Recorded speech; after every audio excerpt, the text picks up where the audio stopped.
আসসালামু আলাইকুম।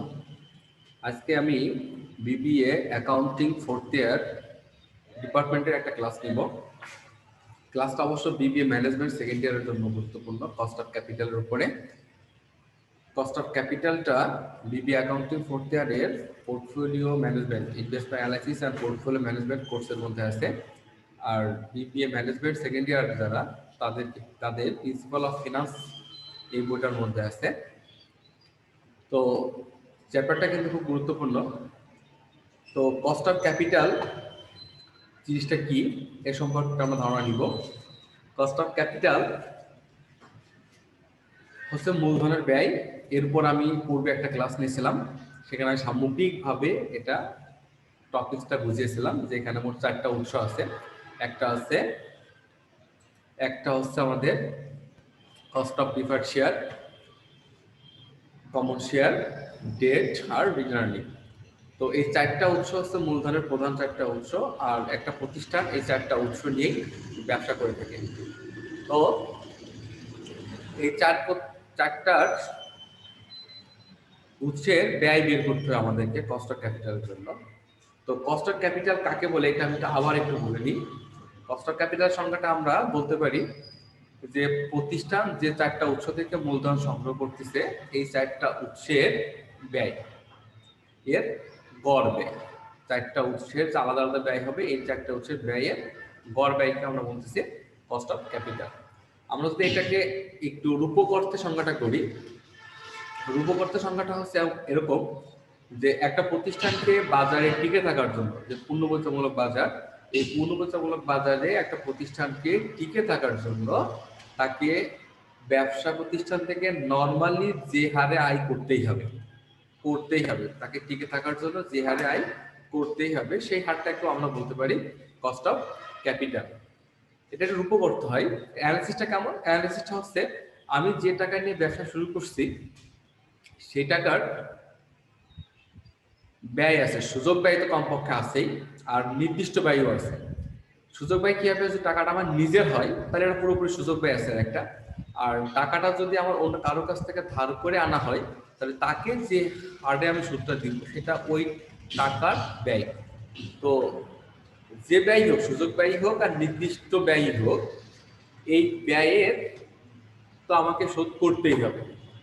ব্যয় শোধ করতে হলে তো ওই পরিমাণ মুনাফা তো আমাকে করতে হবে, ব্রেক ইভেন লেভেল পর্যন্ত তো আমাকে মুনাফা করতেই হবে। ব্রেক ইভেন লেভেলটা হচ্ছে কস্ট অফ ক্যাপিটাল।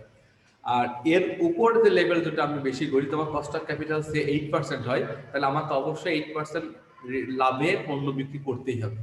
আর যদি আমার কস্ট অফ ক্যাপিটাল 12% হয়, 12% লাভে অবশ্যই আমাকে পণ্যটা বিক্রি করতেই হবে। এর উপরে আমি যত বেশি লাভে বিক্রি করবো সেটা আমার প্রফিট হিসাবে বা মার্জিন হিসাবে, সেফটি মার্জিন হিসাবে আমাদের থেকে যাবে।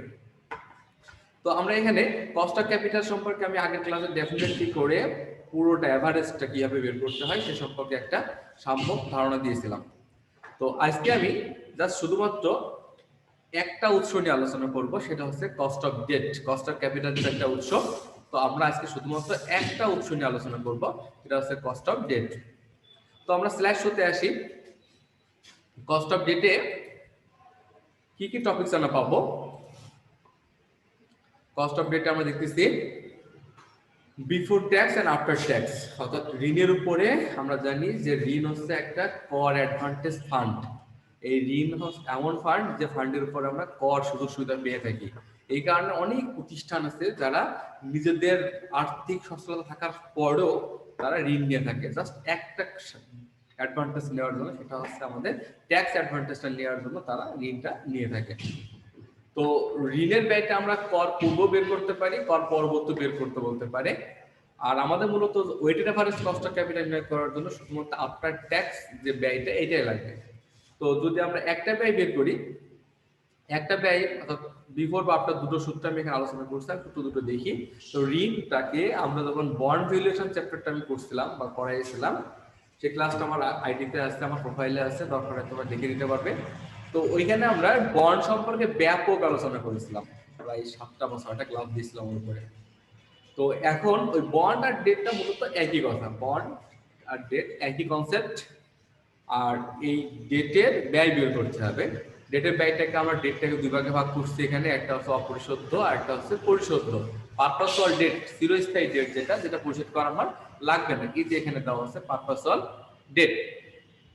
তো পারপাসুয়াল ডেটে বিফোর ট্যাক্সের সূত্রকে আমরা বলি কেআই দিয়ে প্রকাশ করি, আফটার ট্যাক্সকে আমরা কেডি দিয়ে প্রকাশ করি। যখন বিফোর ট্যাক্সকে বের করি সেক্ষেত্রে ইন্টারেস্টকে নিট সেল ভ্যালু দিয়ে ভাগ করতে হবে আমাদের। নিট সেল ভ্যালু অর্থাৎ বন্ডটা বাজারে বিক্রি করে নিট যে কয় টাকা আমি পাবো সে কয় টাকাকে সুদকে সে টাকা দিয়ে ভাগ করলে আমরা পেয়ে যাবো বিফোর ট্যাক্স ইন্টারেস্ট রেট বা ডেট। আর এটাকে আফটার ট্যাক্স করার জন্য বিফোর ট্যাক্সকে শুধু আমরা টিআর দিয়ে গুণ করলে আফটার ট্যাক্স হয়ে যাবে, অথবা আমরা পুরোপুরি ব্যাপকভাবে করতে পারি ইন্টারেস্ট ইনটু আমরা টিআর বা এনএস গুণ 100। এই দুইটা কেডি আমরা যদি কেআই করে কেডি করি সেক্ষেত্রে আমরা শর্টকাট এই সূত্র ইউজ করতে পারবো। আর যদি একবারেই cost of debt after tax করি তাহলে আমরা একবারে এই সূত্র ইউজ করতে পারবো।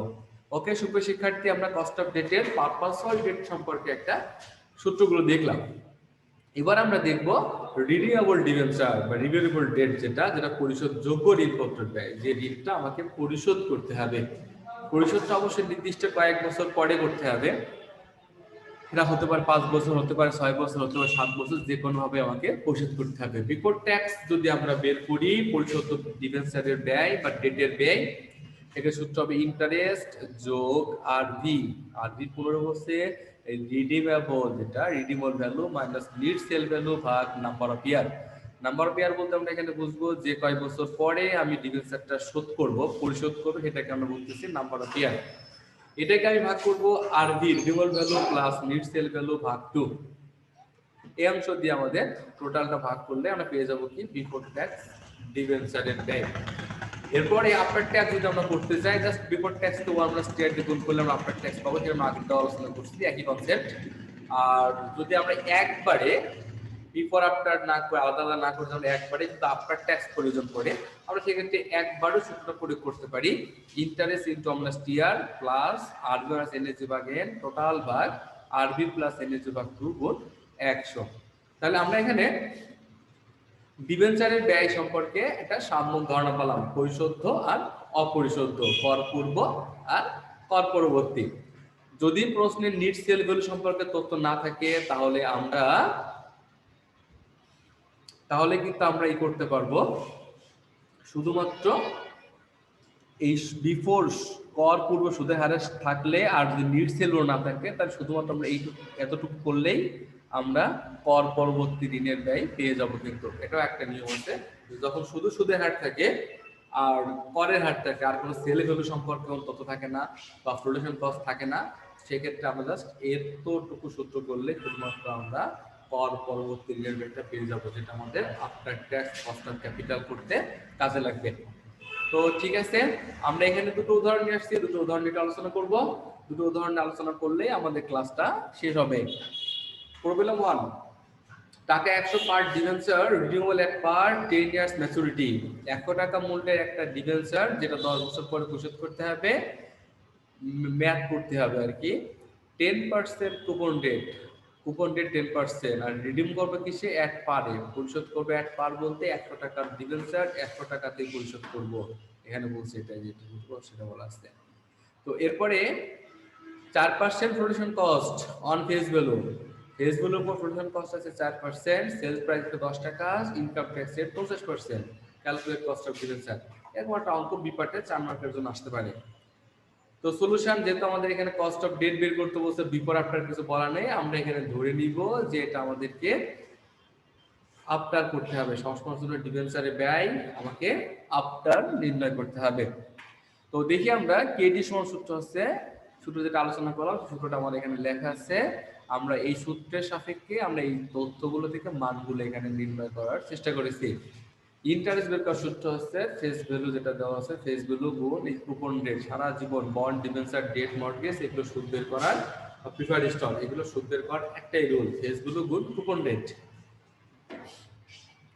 তাহলে 13 টাকা সুদ, ট্যাক্স রেট দেওয়া আছে এখানে আমাদের 50%, ফেস ভ্যালু দেওয়া আছে 100 টাকা, এই যে 100 টাকা ফেস ভ্যালু, সেল ভ্যালু বলা আছে সেলিং প্রাইস, সেলস প্রাইস দেওয়া আছে 110 টাকা, ফ্লোটেশন কস্ট বলা আছে ফেস ভ্যালুর উপরে 4% flotation cost on face value, face value 100 টাকা, 100 টাকার 4% করলেই আমরা পেয়ে যাচ্ছি 100 টাকা 4% করলে আমরা পেয়ে যাচ্ছি 4 টাকা net sale value. Net sale value বের করার সূত্র হচ্ছে sale value minus production cost, বিয়োগ করলে আমরা নিট সেল ভ্যালু পেয়ে গেলাম। তো কেডি বের করার জন্য সূত্রটা এখানে লিখছি আমরা এই সূত্রে, জাস্ট এখানে যে মানগুলো আছে মানগুলো বসিয়েছি, বসিয়ে যোগ বিয়োগ করলে আমরা এখানে একটা রেট পেয়ে গেছি 5.78%। তো সুপ্রিয় শিক্ষার্থী, এটা হচ্ছে আমাদের যেহেতু এখানে বছর দেওয়া আছে, তার মানে এটা হচ্ছে আমাদের পরিশোধ্য ঋণের ব্যয়। তো এই সম্পর্কে আমরা ডিটেলস বুঝে গেলাম যে পরিশোধ্য ঋণের ব্যয়টা আমাদেরকে কিভাবে নির্ণয় করতে হয়। তো এরপরে আমরা আরো দেখব আরেকটা উদাহরণ দেখবো। এই উদাহরণটা দেখে আজকে আমরা ক্লাসটা এখানে শেষ করার চেষ্টা করব। দেখি কি বলছে এখানে আমরা। প্রবলেম 2 তে আমরা বলছি টাকা 1000 per debenture, 10% coupon rate, 2% production cost, sales price 1150 টাকা, income tax 25%, calculate cost of debenture. এখানে দেখেন কোনো বছর দেওয়া নেই। যদি কোনো বছর দেওয়া নেই তার মানে এটা হচ্ছে অপরিশোধ্য ডিবেঞ্চার। যদিও পারপাসল বলা নেই, পারপাসলও বলা নেই, আবার বছর দেওয়া নেই, মানে এটা আমরা বুঝতে পারতেছি এটা হচ্ছে আমাদের অপরিশোধ্য ডিবেঞ্চার, যা পরিশোধ করা লাগবে না, কিয়ামত পর্যন্ত ডিবেঞ্চারটা থেকে যাবে আমাদের কাছে। এরপর শুধুমাত্র আমরা সুদ পাবো যদি আমরা এটা কিনে থাকি। আর এটা যদি কোম্পানি বিক্রি করে, কোম্পানি কখনো এই ডিবেঞ্চার শোধ করবে না, বিলুপ্তিতে শোধ করতে পারে। তো ইন্টারেস্টের সূত্র হচ্ছে ফেস ভ্যালু 1000 টাকা, কুপন রেট 10%, 1000 এ 10% 100 টাকা, ট্যাক্স রেট এখানে দেওয়া আছে 25%, ফেস ভ্যালু 1000 টাকা, সেল ভ্যালু 1150 টাকা, এই যেখানে সেলস প্রাইস। আর ফ্লোটেশন কস্ট বলছে 2%। এই ফ্লোটেশন কস্ট কার উপর কাটতে হবে সেটা বলা নেই এখানে। ডিবেঞ্চারের ক্ষেত্রে ফ্লোটেশন কস্ট কাটা সম্পর্কে যদি ডিটেলস কিছু না বলা থাকে এখানে, on sales price, on face value কিছু না বলা থাকে, সেক্ষেত্রে আমরা সবসময় সেলস প্রাইস কাউকে দিকে দিব, সেলস প্রাইসের উপরে আমরা ফ্লোটেশন কস্ট কাটবো। তার সেলস প্রাইস 1150 টাকার উপর 2% কেটে আমরা ফ্লোটেশন কস্ট পেয়েছি 23 টাকা। নিট সেল ভ্যালু বিয়োগ করছি, সেল ভ্যালু থেকে ফ্লোটেশন কস্ট বাদ দিয়ে নিট সেল ভ্যালু বিয়োগ করছি 1127 টাকা। তো এরপর আমাদের যে সূত্রটা আছে after tax debt cost of ডেটের সূত্রটা আছে, এই সূত্রে আমরা মান বসিয়েছি, মান বসিয়ে আমরা উত্তর পেয়েছি 6.65%। তো সুপ্রিয় শিক্ষার্থী, আমরা কস্ট অফ ক্যাপিটাল চ্যাপ্টারের অনলি একটা টার্ম নিয়ে আলোচনা করলাম, ডিবেঞ্চারের ব্যয়। তো ডিবেঞ্চার, ডেট, মর্টগেজ বন্ড যে নামেই আসুক না কেন আমাদের একই কথা, বা প্রিফার্ড স্টক তো একই সিস্টেম। প্রিফার্ড স্টক শুধুমাত্র ট্যাক্স রেটটা আসে না, কর্পোরেট ট্যাক্স রেট আসে না, এখানে ডিভিডেন্ড ট্যাক্স রেটটা আসে। এটা নিয়ে আমি আগামী ক্লাস নাম্বার 3 তে ইনশাআল্লাহ আলোচনা করব। তো শিক্ষার্থীরা তোমরা ক্লাসটা খুব মনোযোগ সহকারে করো, আর এই বিষয়ে কোনো সমস্যা থাকলে আমাকে নক করো, ইনশাআল্লাহ আমি চেষ্টা করব সলিউশন দেওয়ার জন্য। ভালো থেকো, সুস্থ থেকো, আল্লাহ হাফেজ।